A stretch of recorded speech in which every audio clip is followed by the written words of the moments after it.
Hello friends, welcome back to my channel. আমি সন্দীপ, আজ তোমাদের কাছে নিয়ে চলে এসেছি একটা নতুন ভিডিও। এই ভিডিওটাতে আমরা লাবণ্য রেস্টুরেন্টে এসেছি। লাবণ্য রেস্টুরেন্টটা অবস্থিত সিঙ্গুরের কাছে। লাবণ্য রেস্টুরেন্ট মোটামুটি হাইওয়েতে যারা যাতায়াত করো প্রত্যেকেই দেখেছো। তো এই রেস্টুরেন্টে এসে আমরা দুটো চা নিয়েছি। চায়ের কালার দেখেই বুঝতে পারছো যে খুব সুন্দর চায়ের টেস্ট, ঘন দুধের চা এবং ভাঁড়ের আকৃতি দেখে বোঝা যাচ্ছে যে দেখতে খুব সুন্দর। ভাঁড়ের আকৃতিটা খুবই সুন্দর, আমার পছন্দ হয়েছে। যাই হোক, চায়ের কোয়ালিটি কেমন তোমাদেরকে সেটা খেয়ে জানাবো।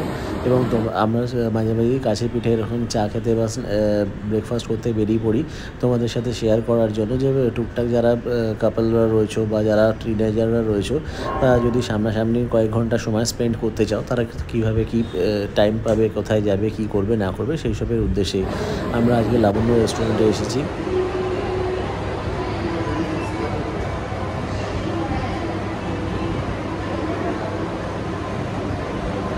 দারুণ চা।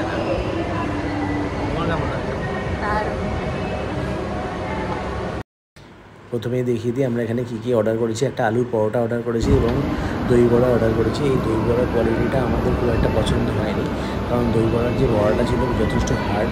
তো সেক্ষেত্রে আমার মনে হয় দই বড়াটা একটুখানি এদের কোয়ালিটি উন্নত করা উচিত। আসলে আমার মনে হয় এটা হচ্ছে একটু পুরনো জিনিস, তো হয়তো বাসি প্রোডাক্টটাই ওরা ওইভাবে চালিয়ে দিচ্ছে, কিন্তু এটা করা উচিত নয়। কিন্তু আমি মনে করি যে এটা এদের আরেকটু কোয়ালিটি মেনটেন করা উচিত, কারণ দাম তো কিছু কম নয়। তাছাড়া এই যে তোমরা দেখতেই পাচ্ছ আলুর পরোটাটা বেশ ভালো করে ঘি দিয়ে বা অয়েল দিয়ে যেটা দিয়ে ভালো বেশ সেঁকে এনেছে।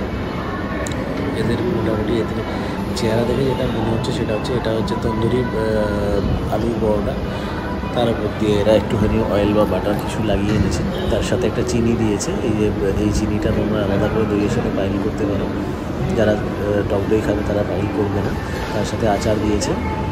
এটা খেতে খুব ভালো এবং এটা আমরা খেয়েছি, খেয়ে রিভিউ দিচ্ছি, তোমাদেরকেও ভালো করে দেখাচ্ছি। ভেতরে যথেষ্ট পরিমাণে পুর রয়েছে, তাই তোমরা এগুলো ট্রাই করতেই পারো। Thank you friends.